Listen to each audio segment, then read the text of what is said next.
আমি প্রথমবারের মতন বাংলাদেশ জাতীয়তাবাদী দল বিএনপি থেকে জাতীয় সংসদ সদস্য নির্বাচিত হয়েছি। জাতীয় সংসদের সংসদীয় দলের নেতা নির্বাচিত হয়েছি। জাতীয় সংসদে দলের প্রতিনিধিত্ব করলেও প্রধানমন্ত্রী হিসাবে আমি এই জাতীয় সংসদে দেশের প্রতিনিধিত্ব করছি। দল, মত, ধর্ম, বর্ণ নির্বিশেষে দেশের জনগণের প্রতিনিধিত্ব করছি। আমার রাজনীতি দেশ এবং জনগণের স্বার্থ রক্ষা করার রাজনীতি। বিএনপির রাজনীতি জনগণের জীবন মান উন্নয়ন এবং স্বনির্ভর বাংলাদেশ গড়ার রাজনীতি। প্রতিটি পরিবারকে স্বনির্ভর করাই আমাদের রাজনীতির লক্ষ্য। প্রতিটি পরিবারকে স্বনির্ভর করার মাধ্যমেই বিএনপি একটি স্বনির্ভর, সমৃদ্ধ, নিরাপদ, গণতান্ত্রিক বাংলাদেশ প্রতিষ্ঠা করতে চায়। এই লক্ষ্য অর্জনে আমি জনগণের সমর্থন এবং সহযোগিতা চাইছি।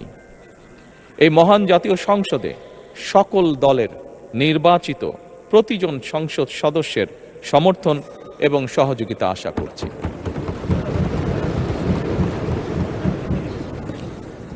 সম্মানিত সংসদ সদস্যবৃন্দ, আমি বিশ্বাস করি আমাদের দল কিংবা মত কিংবা কর্মসূচি ভিন্ন হতে পারে, কিন্তু তাবেদার মুক্ত, ফ্যাসিবাদ মুক্ত একটি স্বাধীন, সার্বভৌম, নিরাপদ, স্বনির্ভর বাংলাদেশ প্রতিষ্ঠায় আমাদের মধ্যে কোনো বিরোধ থাকতে পারে না, বিরোধ নেই।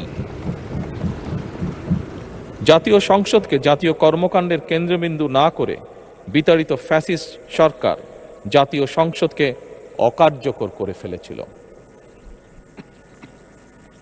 আমরা এই মহান জাতীয় সংসদকে সকল যুক্তি, তর্ক আর জাতীয় সমস্যা সমাধানের কেন্দ্রবিন্দুতে পরিণত করতে চাই। সম্মানিত সদস্যবৃন্দ, নতুন সংসদ যাত্রা শুরু করার সময় সংসদের সাবেক স্পিকার কিংবা ডেপুটি স্পিকার উপস্থিত থাকার কথা ছিল, কিন্তু পতিত, পরাজিত, বিতাড়িত ফ্যাসিস্ট সরকারের জনবিরোধী এবং গণবিরোধী কর্মকাণ্ডের ফলে যে জনরোষ তৈরি হয়েছিল তাতে এই মহান সংসদের সাবেক স্পিকার বা ডেপুটি স্পিকারকে খুঁজে পাওয়া যায়নি। তাদের কেউ কারাগারে, কেউ নিখোঁজ কিংবা কেউ পলাতক।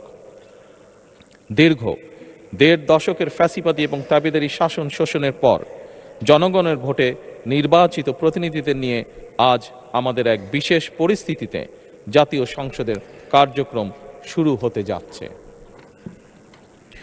এমন পরিস্থিতিতে আমরা সংবিধান এবং সংসদের কার্যপ্রণালী বিধির বিধান অনুসরণ পূর্বক ত্রয়োদশ জাতীয় সংসদে সভাপতিত্ব করার জন্য আজ আমি প্রবীণ রাজনীতিবিদ এবং 5 বারের মতন নির্বাচিত জাতীয় সংসদ সদস্য জনাব ডক্টর খন্দকার মোশাররফ হোসেনের নাম প্রস্তাব করছি।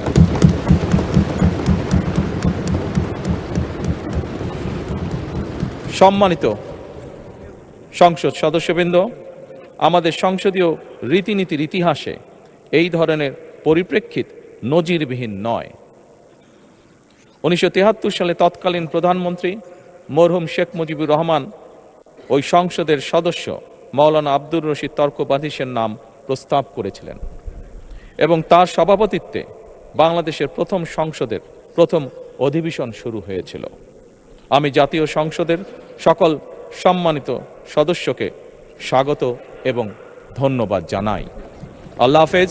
বাংলাদেশ জিন্দাবাদ।